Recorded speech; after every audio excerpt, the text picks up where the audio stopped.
Hola, buenas tardes, ¿cómo les va?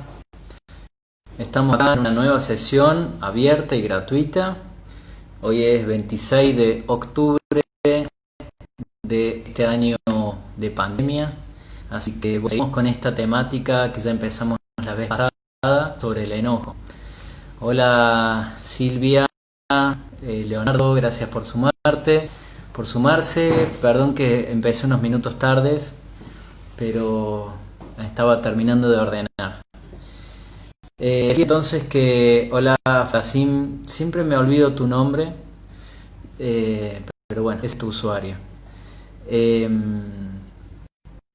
Decía entonces que la propuesta de hoy es continuar un poquito con el tema de la vez pasada, que era el enojo, porque la vez pasada me quedé bastante sin tiempo y tuve que terminar abruptamente. Hoy lo voy a tratar de coordinar un poco mejor. Estamos empezando casi a las 20, así que voy a estar mirando el reloj más lento para que no pase esto. Hola María Rosa, ¿cómo estás? Gracias por sumarte. Bueno, voy a repasar un poquito lo que dijimos la vez pasada, y digamos lo que fui planteando la vez pasada con respecto al enojo, para profundizar un poco más y recibir sus comentarios de cómo es su experiencia con esta emoción, digamos, ¿no? Con estas situaciones problemáticas. Hay personas que particularmente nos enojan más, o actitudes que particularmente nos enojan más. Hay situaciones también que tienen algo que nos enoja mucho. Incluso hay situaciones o personas que siempre me enojan, ¿no? Que no intentar no enojarme, digamos. Así que la idea es ampliar, profundizar un poquito más eso. ¿Qué es lo que está pasando cuando sucede eso? Bueno, lo que había planteado la vez pasada en relación al enojo es primero que el enojo es una emoción básica de este kit de emociones básicas para la supervivencia que traemos todos los seres humanos. Entre ellas el miedo, la alegría, la tristeza, el asco, ¿no? Entonces, entender que el enojo tiene algo muy primitivo, muy instintivo y una función muy trascendental, digamos, para el ser humano, ¿no? Que tiene que ver con la supervivencia. Claro, no estamos hablando de la supervivencia de cómo era la vida en las cavernas, digamos así. Yo creo que hoy por hoy, 2020, lo que estamos hablando es una supervivencia en términos de relaciones sociales, de poder, digamos, tener un bienestar, una sensación agradable de estar y de convivir con otros, de ser y estar con otros, digamos, ¿no? En esos términos pondría yo hoy lo que me refiero a supervivencia. No tanto desde lo físico instintivo, digamos así, porque hoy por hoy, si bien hay amenazas reales, es cierto, digamos, que no estamos amenazados por osos, digamos, ¿no? Un oso no cree como un oso, digamos, hoy por hoy. Hola Cecilia, creo que es. Galeto, ¿cómo estás? Gracias por sumarte. Entonces, bueno, entender esto, que el enojo es una de estas emociones básicas de este kit de supervivencia. Por otro lado, el enojo tiene gran relación con el ego, mucha relación con el ego y con el egoísmo.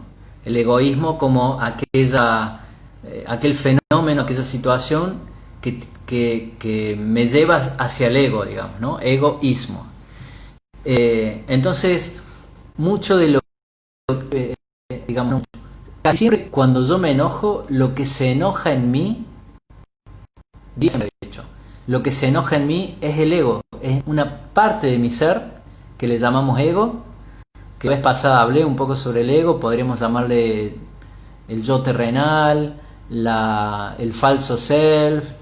Hay distintos nombres para el ego, digamos, ¿no? Pero hagamos, para no ser despreciativos, pensemos que es una parte de mi ser, un elemento, un aspecto, digamos.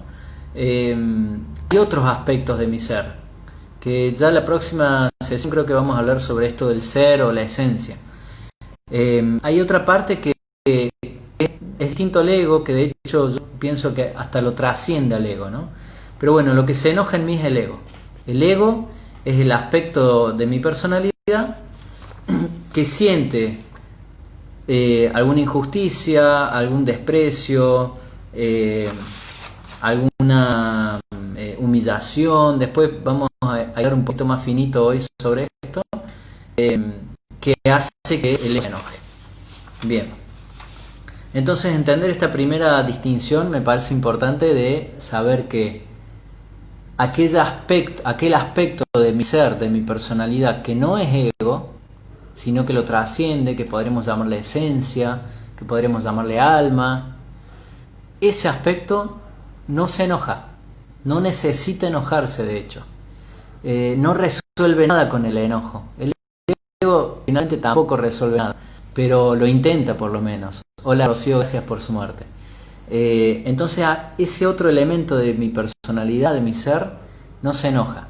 Entonces ahí tenemos una clave, digo. Cuando uno quiere comprender qué es el enojo, no solamente entenderlo, sino comprenderlo para trascenderlo, para dejar de enojarse siempre por lo mismo, para hacer del enojo una herramienta de crecimiento, lo que tenemos que lograr es llegar a ese elemento que trasciende al ego, que no necesita del enojo, que el enojo no es una estrategia, digamos. Hola Negra, qué lindo, gracias por sumarte. Hace mucho que no charlamos, después mejor conversamos un poco. Lo otro que decíamos la vez pasada, que es importante, yo voy a repasar así rápidamente lo que ya hablamos para ir de lleno a profundizar hoy un poco más. Hola Rominietz, gracias por sumarte. Bueno, voy esperando ahí los comentarios de todos, ¿no? Lo que quieran ir diciendo, y me van ayudando a armar un poco la sesión de hoy. El enojo, decía yo la vez pasada, lo voy a poner como frase, después lo vamos a ir desglosando un poco más, pero el enojo es un acto de soberbia y egoísmo, básicamente. Después vamos a ver por qué soberbia. De egoísmo ya hablé un poco más, que tiene que ver con el ego y que tiene que ver con cuando el ego se siente, ya dije, abandonado, humillado, frustrado, injusto, traicionado. Ahí vamos a ver de eso. ¿Qué es eso? Digamos que estas palabras que fui diciendo se remiten a algo que se llama las heridas infantiles. Las heridas infantiles, que son 5, 6, 7, depende del autor, son aquellas situaciones por las que yo, ego, mi parte ego digo, se siente humillado, traicionado y se tiene que defender, digamos, ¿no? Se siente menospreciado de alguna manera. Hola, Valeria, gracias por sumarte. Buenísimo que estés por ahí. Me estoy quedando sin luz porque estoy cargando el celular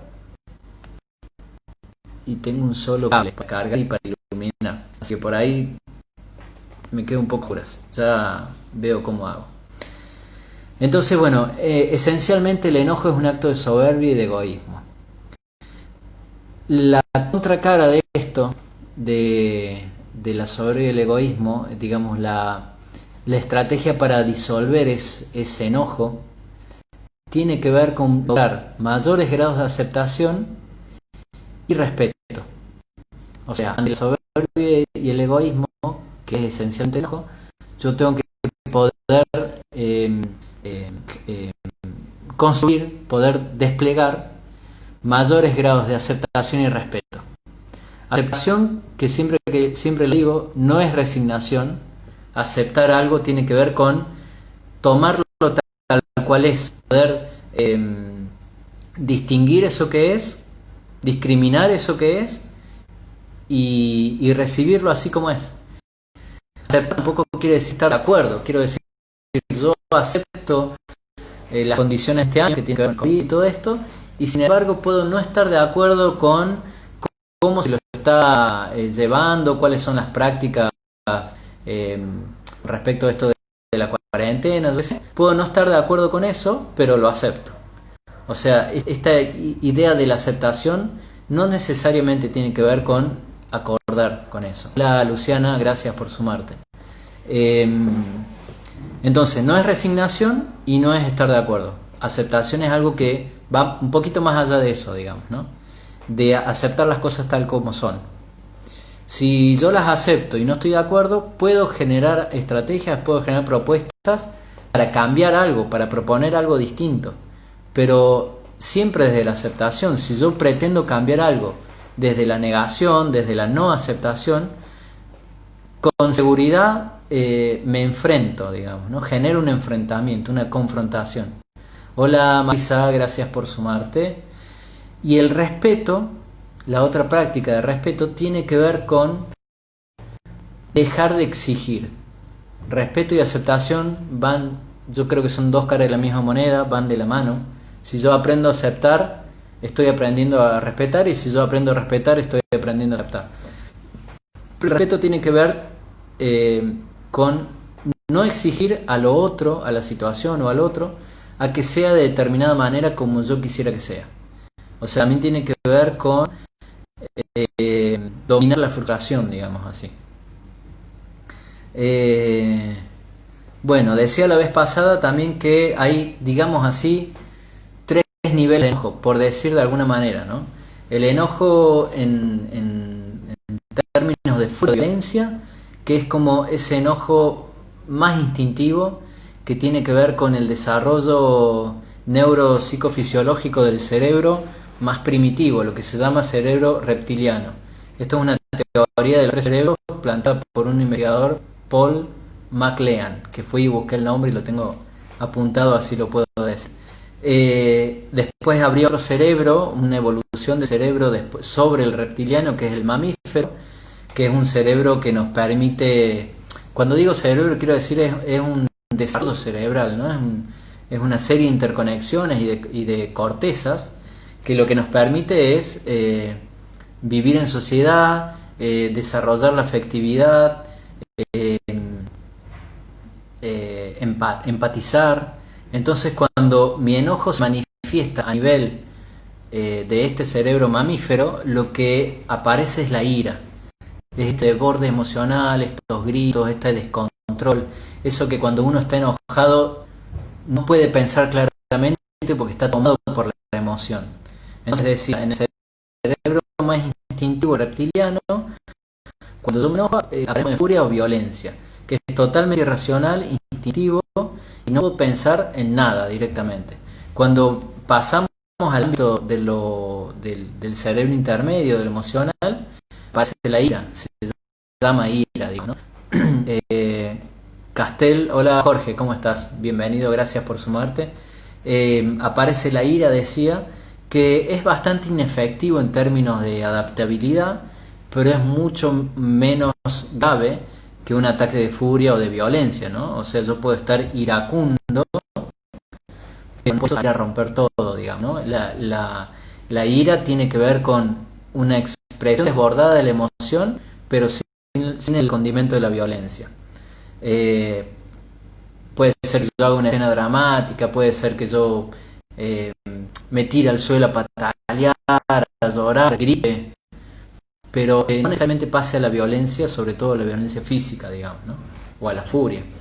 Y después el enojo ya expresado desde la neocorteza, que es el último desarrollo evolutivo del cerebro que es propio de los seres humanos, que ya estamos hablando de la corteza frontal y prefrontal, del neocórtex, pretende ser, aspira a ser totalmente adaptativo, y ahí podemos empezar a ver esto que después llamamos gestión emocional del enojo. La gestión emocional del enojo viene configurada desde el uso racional del enojo, desde esta corteza, digamos, ¿no? Entonces ahí yo puedo tener conciencia de cómo me estoy enojando, de qué me está enojando, de cómo puedo manifestar ese enojo. Me puedo poner un freno a mí mismo para no llegar a la furia ni a la ira. Y entonces, bueno, desde esta instancia cerebral es posible la gestión emocional del enojo. Decía yo que no puedo elegir si enojarme o no. Eso es bastante automático, bastante instintivo, tiene que ver con esto de las emociones básicas, pero sí puedo decir qué hago con ese enojo, cómo lo expreso, cómo lo manifiesto. Entonces, lo que voy un poquito rápido porque voy repasando lo anterior. Entonces, lo que lo que yo necesito para llegar a esta gestión emocional del enojo, hay varias cosas, hay varios ítems que yo puedo hacer y poner en práctica para gestionar este enojo. Cuando digo gestionar el enojo, quiero decir a poder utilizar al enojo, que es una emoción básica, como un instrumento de crecimiento y de establecer una manera de ser y estar con otros más sana y más nutricia para mí y para el otro, digamos, ¿no? Entonces, lo primero que tengo que saber es qué me enoja. Esto es esencial. ¿Qué me enoja? ¿Cuándo me enoja? ¿Cómo me enoja? Todas estas palabras, digamos, ¿no? ¿Qué, cómo, cuándo? ¿Quién? También podría ser. Pero sobre todo el factor de qué cosa. Yo primero decía, ¿qué parte de mí se enoja? Ya está dicho, el ego. Ahora, ¿con qué se enoja el ego? ¿Qué hay que lo enoja el ego? Eso tengo que poder tenerlo muy claro. Cada uno tiene que poder tener claro. Hola Leo, gracias por Marte. Voy a cambiar un poco el ángulo para que me dé mejor la luz. Tengo un problema de que no traje un cable para cargar. Entonces me quedo sin carga en el celular o sin carga en la lámpara. Vamos a hacer así. Disculpen, ¿no? Ahí va. Ves que hay luz. Entonces decía que tengo que saber qué me enoja. Básicamente, el enojo, básicamente, hay otras cosas, pero ya las vamos a ver, que es la idea de hoy de profundizar un poco más. Pero básicamente, lo que me enoja son dos cosas. La impotencia de lo que no puedo cambiar y la frustración de lo que no puedo tolerar. Es decir, cuando algo se da de una manera en que yo no quiero que se dé de ese modo, la impotencia y la frustración que me genera eso me termina enojando. Entonces, la clave está en poder tolerar la frustración y sobreponerme a la impotencia, digamos, ¿no? Ahí hay dos claves muy precisas y muy esenciales. Impotencia y frustración. El mal manejo de la impotencia y la frustración con mucha frecuencia termina en enojo. Otra cosa que me enoja o que contribuye a poder discriminar qué es lo que me enoja es todas aquellas creencias que yo tengo incorporadas de cómo deberían ser las cosas. Fíjense que también tiene relación con lo que dije antes, impotencia y frustración, ¿no? ¿Cómo deberían ser las cosas? ¿Cómo debería ser yo? ¿Cómo debería ser el otro? ¿Y cómo debería ser el mundo? O sea, el deber ser en esos tres planos. Yo, el otro y el mundo. Cuanto más rígida es mi creencia de cómo debería ser algo, alguien, yo, el otro, el mundo, más frecuentemente me lleva al enojo, porque más me frustro, más impotencia me da y más me termino enojando. Entonces, otra clave para poder gestionar el enojo como factor de crecimiento y de salud es rever mis creencias de lo que debería ser. Es decir, revisar esas creencias que se han rigidizado y que yo ya las tengo instaladas como normas, que así deberían ser las cosas, así debería ser yo, así debería ser el otro y así debería ser el mundo. Yo lo que necesito, digamos, la salud tiene que ver con la flexibilización de esas creencias. O sea, con que no haya una norma rígida, estándar y siempre la misma para todas las situaciones, sino yo tener la flexibilidad de poder ir moviéndome de acuerdo a la situación. Quiero decir, una creencia rígida de deber ser yo, no sé, vamos a decir, la otra vez grabé un video sobre esto, lo pueden buscar, sobre la creencia que cuando se hace rígida se torna limitante. La creencia limitante de cuando yo creo que debo ser bueno. Entonces, si yo creo que debo ser bueno y hay que ver cómo tengo descrita esa bondad, a qué la tengo asociada a la bondad, entonces yo voy a imponerme a mí mismo actuar buenamente, ser bueno en cualquier situación, incluso en aquellas situaciones que ser bueno no me resulta, no es el recurso adecuado para enfrentar la situación. Entonces, esta creencia, por ejemplo, de ser bueno, rigidizada, termina haciendo que yo me enoje muchas veces conmigo mismo, porque no soy bueno, porque no actúo desde la bondad, con el otro, porque el otro tampoco es bueno muchas veces, es egoísta. Si fuera que ser bueno es igual a no ser egoísta, entonces cada vez yo soy egoísta o cada vez que el otro es egoísta me termino enojando porque contradice mi creencia básica, rígida. Otro factor que hace que me enoje mucho es, no que me enoje mucho, que me enoje, es cuando yo, tiene que ver con la sensibilidad o la hipersensibilidad, digo. Una persona sensible o hipersensible es como reacciona, se ve afectada por las cosas del mundo, de sí mismo y del otro, con más intensidad. Entonces a veces el enojo surge con una defensa, ¿no? Para defenderme. Si soy sensible, cualquier cosa que me digas me puede tocar un nervio y entonces yo me enojo para defenderme. Esencialmente lo que más el factor que más me ayuda a comprender a mi enojo y a entender y a usar al enojo, gestionarlo de manera para que me ayude a crecer, a madurar, tiene que ver con el autoconocimiento y sobre todo con el conocimiento de la sombra. La sombra es un aspecto psicológico, pero que es un aspecto clave en relación al enojo.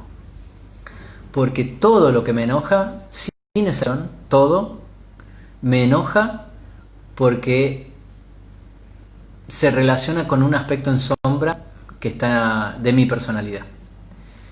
Entonces, vuelvo al ejemplo anterior. Si a mí me enoja que el otro es egoísta, yo tengo un aspecto del egoísmo en sombra. Necesito iluminar, como se dice a veces, para que deje de enojarme. El egoísmo por sí no es algo que sea intrínsecamente susceptible de enojo siempre. El egoísmo a algunas personas le enoja y a otras personas no les enoja. Entonces, ¿cómo es que pasa? Que a algunas personas el egoísmo le enoja y a otras personas no le enoja el egoísmo. Bueno, pasa que a las personas que el egoísmo les enoja es porque tienen un aspecto en sombra sobre ese egoísmo. Entonces yo necesito, disculpen que muevo poco acá, estoy cambiando el cable de nuevo. Yo necesito poder conocer mis aspectos en sombra para que no me enoje más el egoísmo en este caso. Y si yo hago un camino de autoconocimiento, un camino terapéutico, también podría ser un camino de transformación de mí mismo, puede llegar el momento, es muy posible que llegue, de que el enojo, por ejemplo, de que el egoísmo, por ejemplo, deje de enojar. Para eso yo tengo que investigar en sombra. Entonces el enojo se termina siendo esa situación por la cual yo puedo tener noticias de qué aspectos tengo en sombra. Todo lo que yo tengo en sombra son aspectos de los que no puedo tener conciencia y no puedo utilizar conscientemente, digamos, ¿no? Son aspectos reactivos míos. Y eso hace que mi potencialidad se achique, se limite. Yo tengo menos potencial, tengo menos recursos, tengo menos capacidad de ser y estar con otros, cuanto más aspectos tengo en sombra. Bueno, quería hablar entonces un poquito más. Hagan comentarios si necesitan, si quieren, y voy ampliando. Quería mencionar entonces esto que decía de las heridas infantiles, que es lo que finalmente enoja al ego. Básicamente yo tomo un autor que habla de 5 heridas infantiles. Algunos hablan de 6, otros hablan de 7. Yo hablo de 5, porque para mí las otras dos están incluidas en una de las 5, digamos, ¿no? Entonces, una herida infantil por la que el ego se enoja muchas veces, perdón, me acomodo ahí, es cuando se siente abandonado. Si yo me siento abandonado, respondo con enojo, o puedo responder, no es que siempre respondo con enojo, pero muchas veces que respondo con enojo es porque me siento abandonado. Porque el ego no tolera la soledad, no tolera estar solo, no tolera ser el único en el mundo. Eso es algo que no, digamos, necesita un público, digamos así, ¿no? Necesita tener alguien que lo... otro ego, seguramente, que lo aprecien, lo valoren y le demuestren eso, además. Que sea explícito, digamos. Es una necesidad del ego. Otra cosa que el ego no tolera o no soporta es el rechazo. Tiene que ver con lo anterior, digo, ¿no? Entonces, cada vez que nos sintamos rechazados, es muy probable que reaccionemos con enojo. Otra cosa es la humillación. Cada vez que yo me siento humillado, es muy probable que reaccione con enojo. Cada vez que yo sienta una injusticia, es muy probable que reaccione con enojo. Y por último, traición. Entonces dije, abandono, rechazo, humillación, injusticia y traición. Las 5 heridas infantiles por las cuales el ego se enoja, porque no lo puede tolerar. Esto le genera frustración y omnipotencia, lo mismo que decíamos antes, no puede tolerar la frustración y no puede sobreponerse a eso, no tiene como el poder, la potencia para sobreponerse a eso. Entonces se siente herido, se siente lastimado, me siento herido, me siento lastimado, lo voy a decir así en primera persona, y respondo con enojo.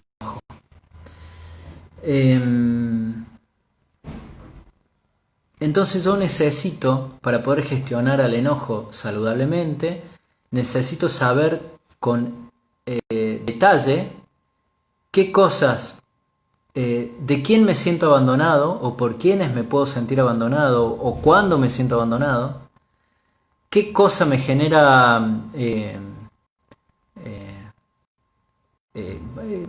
qué situación, por qué situación, cuáles personas yo siento humillación o siento rechazo o siento injusticia o siento traición. Si yo puedo ir desplegando estos aspectos, ya tengo la materia prima por la cual yo voy a conocer qué cosas me enojan. ¿Cuál es la materia prima por la cual yo me enojo? Entonces ahí ya tengo el primer paso totalmente el camino libre, digamos, para comenzar una gestión emocional. Otra cosa que me gustaría decir, digo, ahí ustedes podrían pensar en situaciones en las que se enojan, o como decía al principio, situaciones repetitivas que se dan y siempre me enojo, y ver en cuál de estas heridas toca. Si toca en el abandono, en la injusticia, en la humillación. Digo, si lo siento como una injusticia, lo siento como un abandono, lo siento como un rechazo, lo siento como humillación o lo siento como una traición. Si la situación que me enoja no coincide con ninguna de estas opciones, tendríamos que analizarlo. Igual no me ha pasado en lo personal, cada vez que analicé la situación que me enojó y qué haría, cómo me sentía yo en relación a eso, siempre era una de estas 5 opciones, digamos, ¿no? Entonces, digo, si alguno tiene un comentario, por ejemplo, a mí siempre me enoja tal cosa, veamos si esa tal cosa en cuál de estas 5 opciones cabe, porque estoy seguro que cabe en una de esas 5. Otra cosa que es importante saber para esto de la gestión, yo decía recién, si yo ya tengo esto claro, tengo el camino allanado para comenzar la gestión emocional. Ahora, para comenzar esa gestión emocional, tengo que saber cuál es el objetivo de esa gestión. El objetivo de esa gestión es que el enojo, como función principal, sirve para establecer un límite sano. Esto también lo mencioné un poquito la vez pasada. ¿Qué quiere decir un límite sano? Primero habría de decir que es un límite. Un límite es aquello que divide las aguas, ¿no? Que da identidad a las partes. O sea, el límite de mi casa son las paredes y el techo de mi casa. Si mi casa no tuviese paredes ni techo, ¿dónde empieza y dónde termina mi casa? No lo sé. Entonces el límite es aquello que genera identidad, que da estructura, que da el conocimiento de hasta dónde, de dónde parte y dónde termina algo, dónde empieza y dónde termina algo. Ese algo a veces soy yo mismo, ese algo a veces es una situación, digamos, ¿no? Entonces, ese límite además necesita ser permeable, tiene que ser poroso, digamos, ¿no? Es como mi casa, digo, en mi casa yo tengo un límite, tengo paredes, pero esas paredes yo necesito que tengan ventanas y puertas, porque si no me asfixio, si no me aíslo. Entonces un límite que no es poroso y que no es permeable genera identidad, pero genera aislamiento y asfixiamiento, digamos, ¿no? O sea, un límite rígido, no permeable, termina matando a aquello que le da identidad. Eso termina siendo algo estéril, algo que no genera intercambio, entonces no se puede nutrir, porque siempre la nutrición depende del intercambio.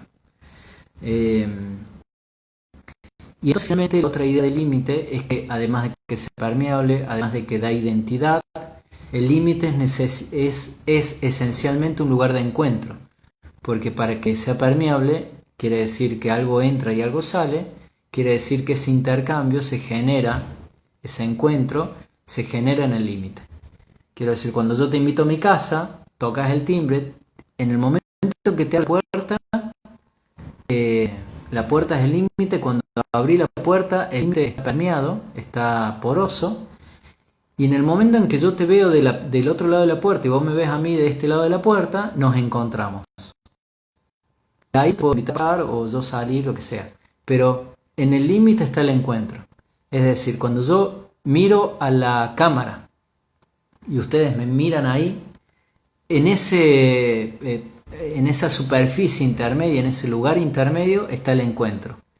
El encuentro no es solamente la intermediación que hace el dispositivo tecnológico y óptico. El encuentro tiene que ver con el intercambio. O sea, yo puedo estar hablando, ustedes pueden estar ahí mirando y puede ser que no haya encuentro porque no hay un intercambio, porque ni yo entrego algo ni ustedes reciben nada. O al revés, ni en ese recibir de ustedes tampoco entregan, por ejemplo, no sé, no me ponen la mano y no me ponen un comentario, digamos, es como que nada. Yo estoy hablando de nada también, ¿no? Entonces, para que un límite sea sano, necesita ser permeable, necesitas generar encuentro y entender que el límite da identidad. Entonces, ¿para qué me enojo? Para generar un límite sano. El problema es que muchas veces el enojo mal gestionado no genera encuentro, no es permeable y no rigidita, digamos, ¿no?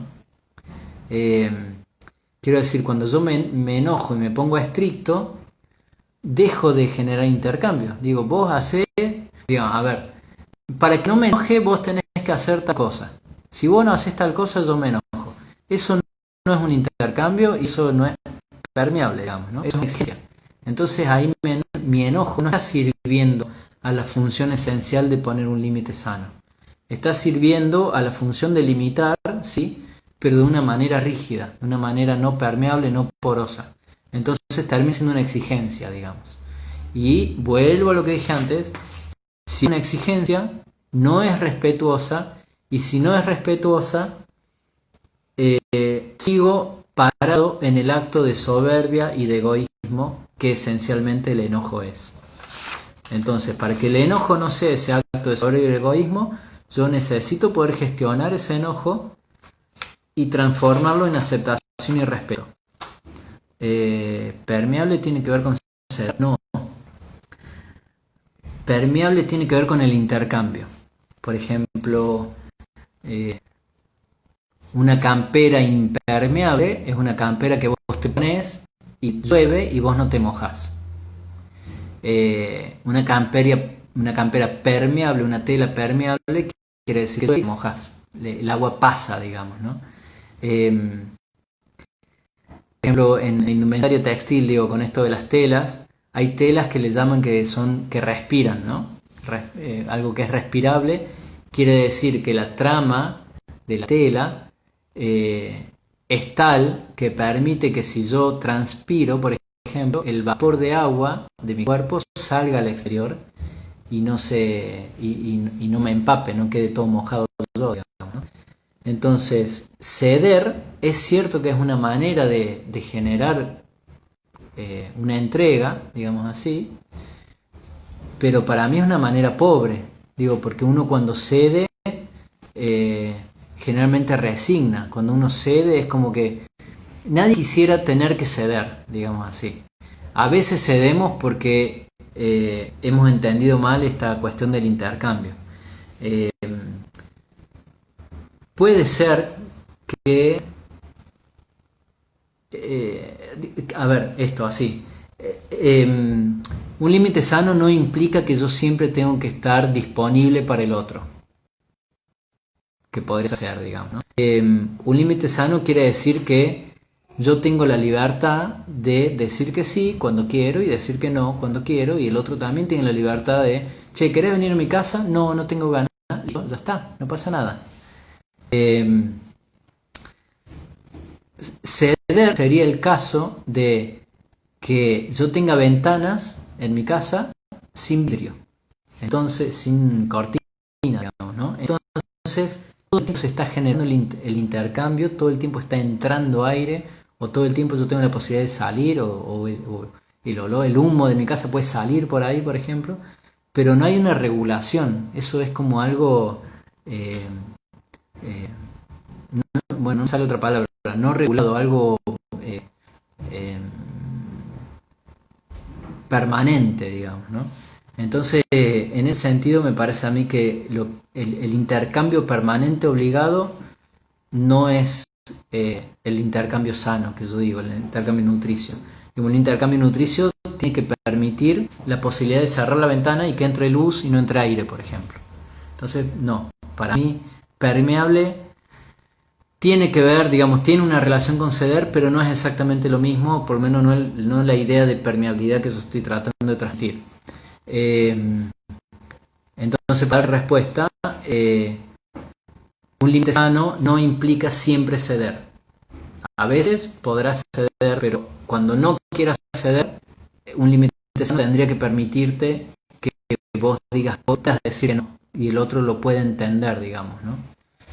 Pueda recibir esa negación, digamos, ¿no?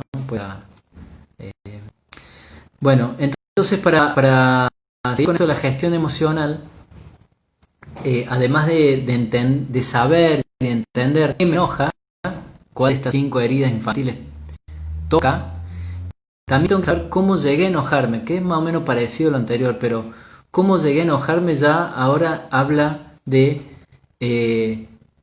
poder esclarecer la situación externa a mí, o sea, más allá de las heridas propias de mi ego, poder esclarecer qué hay en el ambiente, qué hay en el otro, que hace que yo llegue a enojarme, ¿no? Y es necesario tener como condición esencial la idea de que el enojo aparece en mí, primero, como digo, por una razón de intercambio, de encuentro con el otro. Si yo no me encuentro con el otro, no me enojo. Quiero decir, si a mí yo hago oídos sordos y no te escucho, no me enojo, porque no me toca ningún nervio. Si yo me quedo en mi casa aislado, no me enojo con el otro o con el mundo, probablemente me enojo conmigo, porque no me puedo aislar de mí mismo. Pero si no prendo la tele, no me enojo con lo que pasa con las decisiones políticas en relación a tal cosa, digamos, ¿no? O sea, entonces el enojo aparece en mí primero porque hay encuentro y hay una necesidad de encuentro y es una necesidad vital. Nadie puede vivir aislado. Con lo cual, pretender no enojarme me va a llevar a estar aislado y va a ser totalmente insostenible, digamos, ¿no? El camino no es pretender no enojarme. El camino es pretender enojarme inteligentemente o por lo menos aprender a gestionar el enojo. Entonces, decía, la frase esencial es que el enojo aparece en mí para guiarme hacia un crecimiento y una maduración. Si yo no tengo esto en mente, no voy a poder gestionar mi enojo. No voy a poder hacer de mi enojo una función de crecimiento, de nutrición, de encuentro, de permeabilidad con el otro, con el mundo y conmigo mismo. Entonces, si yo pienso que el enojo es algo odioso, es algo sin sentido, es algo que hay que pasarlo lo más rápido posible y no sentirlo, lo que me va a pasar es que me van a seguir enojando más cosas una y otra vez incansablemente, digamos. Yo, para poder hacer del enojo una función, una guía hacia el crecimiento y la maduración, necesito comprender que el enojo tiene una razón de ser, digamos, ¿no? No es absurdo, no es para pasarla mal simplemente y no es para evitarlo. Bueno, una de las formas, malas formas, digo, de gestionar el enojo es, por ejemplo, no expresarlo o no querer sentirlo. Entonces, cuando no lo expreso, es como que paso de largo del enojo, es como que no quiero que el otro se dé cuenta que me lastimó, que me sentí lastimado, que me sentí humillado. Y si yo hago eso, me quedo resentido. O sea, el dolor, el sufrimiento, la herida sigue estando. Solamente que me quedo resentido, ¿no? Y cualquier persona que está resentida, no solamente que puede reaccionar con enojo, sino que ahora puede reaccionar con ira o con furia. O sea, baja de niveles en la manifestación del enojo. Una persona resentida es mucho más probable que actúe con ira o con furia o con violencia, digamos, ¿no? Entonces no es una buena vía no expresar el enojo para no sentirlo y para no pasar. Como que yo si les dije que el enojo es un trago amargo, pero es un trago que me lleva a crecer y a madurar. Pero es amargo, no es grato, digamos, ¿no? No es la emoción más grata que existe. No es la forma de crecer más armoniosa y egosintónica. Egosintónica quiere decir cuando le agrada al ego. El enojo no es agradable.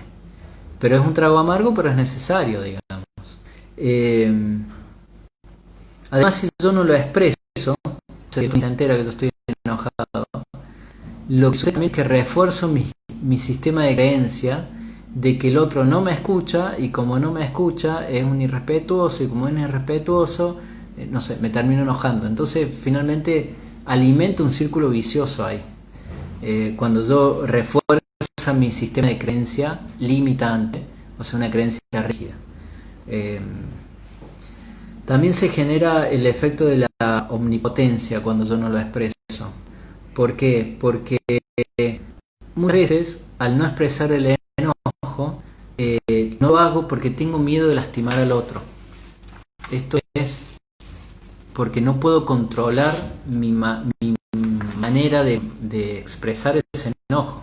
O sea, como no puedo controlar mi manera de expresar el enojo, directamente no lo expreso. Y como no puedo controlar mi manera de expresar el enojo, tengo miedo que otro salga lastimado. Hola Andrea Sánchez, gracias por sumarte. Tengo miedo de que el otro salga lastimado si yo me enojo con él. Ahí suceden dos cosas. Decía, omnipotencia por un lado, digo, como si yo enojado fuese, no sé, Thor, fuese un león, digamos, ¿no? Y el otro, pobrecito, seguro que no va a poder defenderse. Omnipotencia por un lado e ingenuidad por otro lado. La ingenuidad vista desde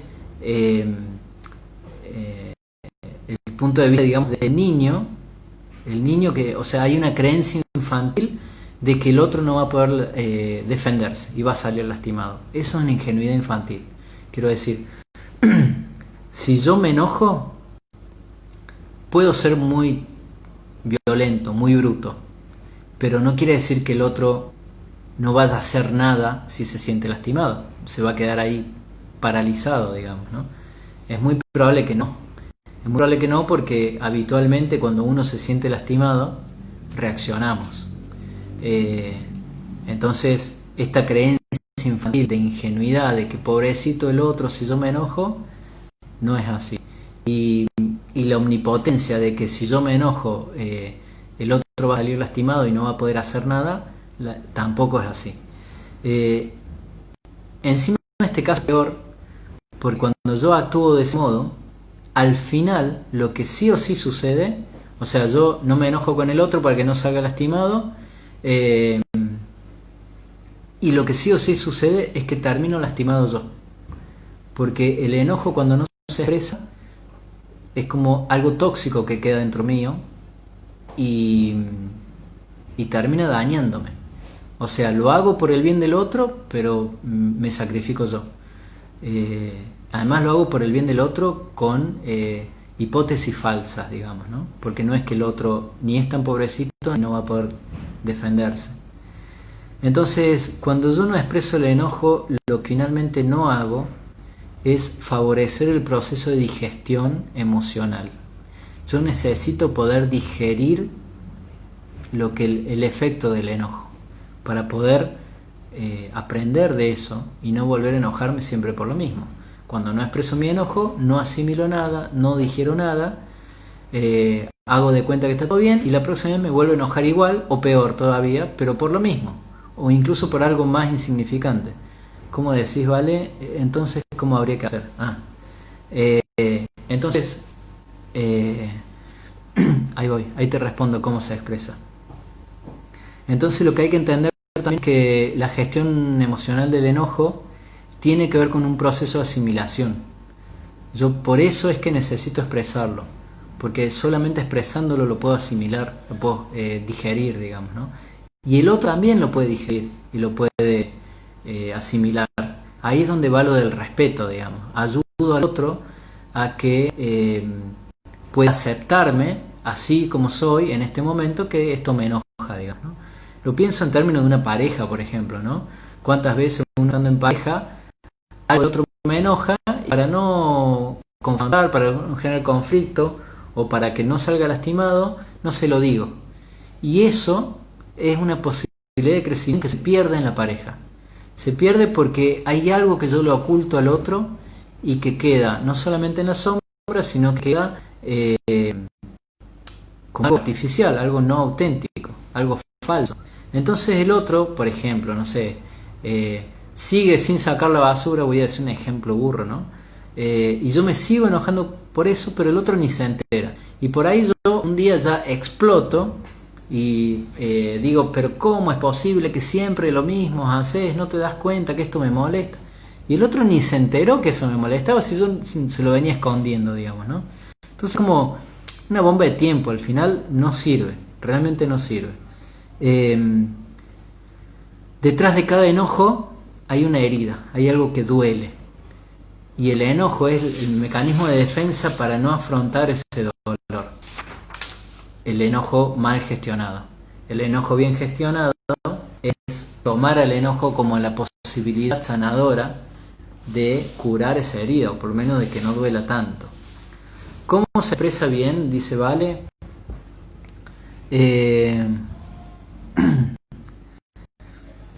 No sé si entraste al final, Vale, o estás más desde el principio. Al principio hablaba de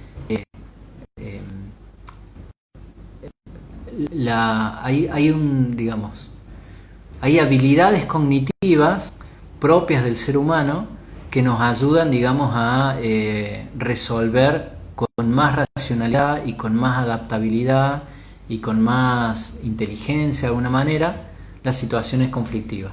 Entonces, yo no puedo elegir si enojarme o no. Sí puedo gestionar cómo me enojo, cómo cómo lo manifiesto. ¿Es una manera sana de enojarse? Lo tengo acá escrito. Vamos a ir directamente entonces hacia ahí y después lo otro. Pasos o ítems para una gestión emocional sana, una gestión emocional del enojo adecuada. Entonces, ¿cómo expresar el enojo, digamos, ¿no? Primero, aceptar que esto me sucede, aceptar que es una emoción básica y no negarla, no querer que no esté, aceptar. Y también intuir o confiar en que eso está ahí para algo, no es absurdo. Tiene que ver con un crecimiento, tiene que ver con una maduración. Aunque todavía no me dé cuenta para qué es, ni para dónde va, ni nada. Pero intuir esto. Nada en el espectro del ser humano sucede por absurdo. Todo tiene que ver con la tendencia intrínseca hacia la maduración y el crecimiento. Entonces, primero aceptar que está. Segundo, desea entender su función, que ya hablamos, con esto del límite sano, digamos, ¿no? El límite permeable, de favorecer un crecimiento, una maduración, de favorecer una supervivencia. En términos de la supervivencia, como yo la entiendo actualmente, es aprender a estar y hacer con el otro de una manera más sana. No es una supervivencia de que el oso no me coma, que eso no pasa, sino una supervivencia en términos de relaciones sociales, ¿no? de poder ser y estar en el mundo de mejor manera. Saber qué y por qué me enoja, o sea, la causa y los motivos. Esto es una intención de autoconocimiento, de saberme a mí mismo, explorar mis sombras, como dije antes. Hay algo que se llama comunicación no violenta, perdón, que para mí ahí hay claves, muchas claves de cómo hacer para manifestar mi enojo de una forma sana, digamos, ¿no? De una forma adecuada. Lo pueden googlear, si no después podemos hacer una clase sobre esto. ¿Qué es la comunicación no violenta? ¿Qué implica? Pero parte de la comunicación no violenta es expresar lo que siento, con tranquilidad, con respeto, con palabras que no estén diciendo al otro lo que tiene que hacer, sino decir lo que siento. Es decir, me siento humillado, por ejemplo, que no es lo mismo que decir, deja de hacer esto porque me humillas. Entonces la comunicación no violenta tiene que ver con expresar lo que a mí me pasa sin implicar lo que el otro tiene que hacer.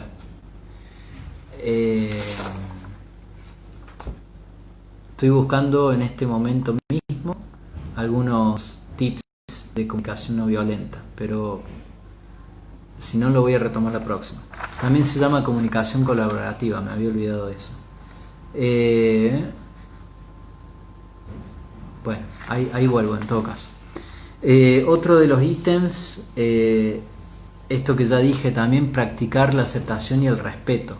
Yo creo que una muy buena manera de poder expresar el enojo de una manera sana es ampliar mi capacidad de aceptar y de respetar. O sea, esto si yo hago prácticas y trabajos de aceptación y respeto, cuando yo me enoje, voy a poder expresar mi enojo de una manera mucho más tranquila, calma, adecuada, sana. Entonces, esto es algo que se hace aparte, digamos, y en otro momento, que ya repercute en el enojo, pero tiene que ver con otra cosa. Otra manera, digamos, de llegar a poder enojarme de una manera sana y respetuosa es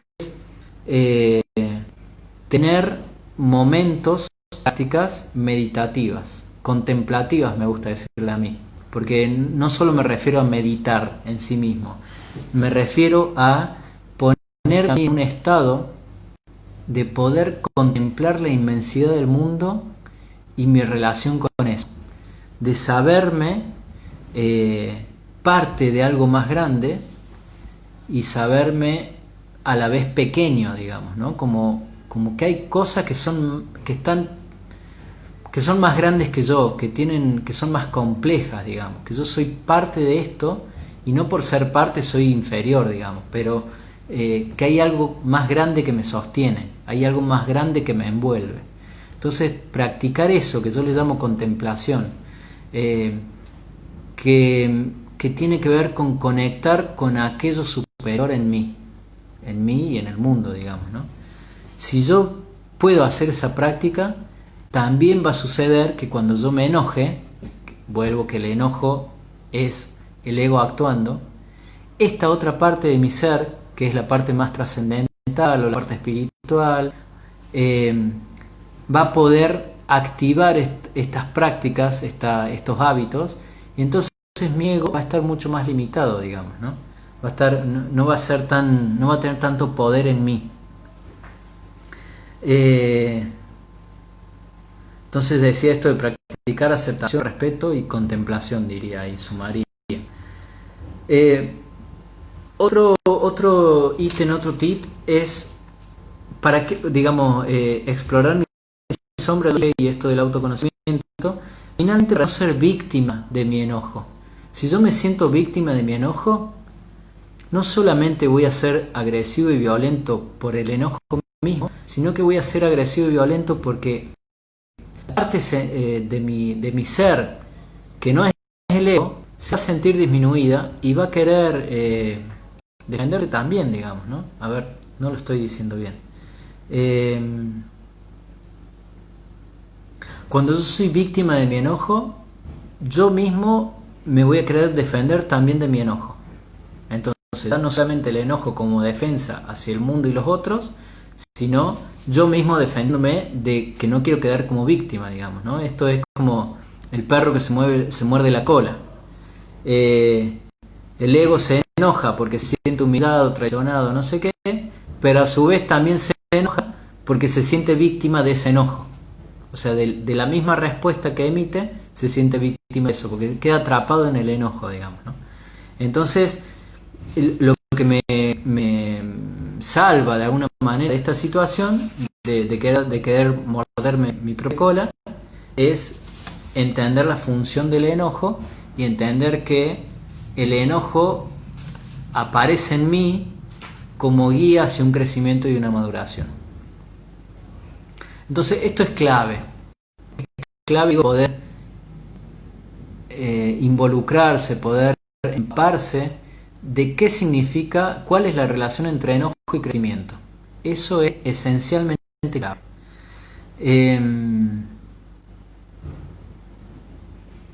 ¿Qué más podría decir? Bueno, creo que ya lo dije, pero lo voy a repetir. Hay una ley de salud emocional básica, que es que cada uno pueda hacerse responsable de sus emociones. Siempre y cuando yo me pueda hacer responsable de mi emoción, yo voy a quedar víctima de esa emoción. Distinto es si yo puedo hacerme cargo de que hay cosas que me enojan, entonces yo no quedo víctima del enojo, sino que el que se enoja soy yo por esas cosas, y yo mismo puedo transformar, generar otra cosa, ¿no? Puedo promover un cambio. Pero si yo quedo víctima, quedo impotente, ¿no? Se me escapa la posibilidad de generar el cambio. Este es el problema de quedar víctima, digo que yo pierdo la potencialidad de poder responder ante eso. Eso es la responsabilidad. Ser responsable de mis estados emocionales es que yo respondo por mis estados emocionales. Pero si yo soy víctima de mis estados emocionales, no puedo responder. Entonces ahí tenemos un problema. Después también me gustaría mencionar, son y 37, ya en cualquier momento se me acaba, así que agradecer a todos los que están ahí, los que escucharon, los que comentaron. Esto del enojo no es fácil, es una de las emociones más difíciles de aprender a gestionar, pero es muy importante. ¿Por qué? Porque en general una sensación de plenitud, de bienestar, tiene que ver con dejar de enojarme siempre por lo mismo, aprender a aceptarlo y a respetarlo. Entonces esta es la importancia del enojo, de gestionar el enojo saludablemente. Bueno, les agradezco a todos mucho el lunes que viene, 8:30 de vuelta, vamos a hablar de la esencia o del ser, que me parece que lo que viene relativo con esto. Y quedo dispuesto